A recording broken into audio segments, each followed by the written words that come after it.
সবাইকে জানাই 80তম স্বাধীনতা দিবসের অনেক অনেক শুভেচ্ছা। তো আজকে 79 ইয়ার্স হয়ে গেছে আমাদের ভারতবর্ষ কিন্তু স্বাধীনতা লাভ করেছে, আর আমরা আজকে সারা ভারতবর্ষ জুড়ে 80তম স্বাধীনতা দিবস কিন্তু পালন করছে।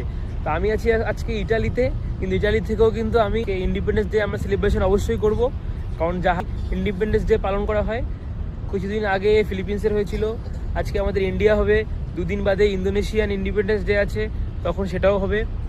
তো তোমাদের দেখাবো আমি অবশ্যই যতটা পারি, মানে যতটা আমাদের সেলিব্রেশন হবে তোমাদেরকে দেখাবো। আর আজকে আছি কিন্তু আমরা বাড়িতে। বাড়ি হচ্ছে গিয়ে ইটালির একটা শহর। বাড়ি মানে আমাদের ওখানে যে ঘর সেটা কিন্তু নয়, ইটালির একটা শহর বাড়ি। তো ইটালিতে থেকেও কিন্তু আমি আমার দেশকে আজকে মিস করছি অবশ্যই। আমাদের ইন্ডিয়ান যে কালচার সত্যি অনেক সুন্দর, আমি ভালোবাসি অনেক। আমি বাইরে থাকি অবশ্যই, কিন্তু প্রতিটা মুহূর্তে মিস করি ইন্ডিয়ান কালচারকে। সো আজকে ইন্ডিপেন্ডেন্স ডে, তোমাদেরকে সেটাই আমি জাহাজের থেকে বিদেশ থেকেও আমি তোমাদেরকে জানাচ্ছি, আমি নিজেও সেলিব্রেশন করবো। সো এটাই বলার ছিল গাইস। সো হ্যালো গাইস, আমার নাম কৌশিক, আমি কাজ করি দুনিয়ার one of the luxury cruise ship company ওশিয়ানিয়াতে। হ্যাপি ইন্ডিপেন্ডেন্স ডে সবাইকে আরও একবার, বাই, টাটা।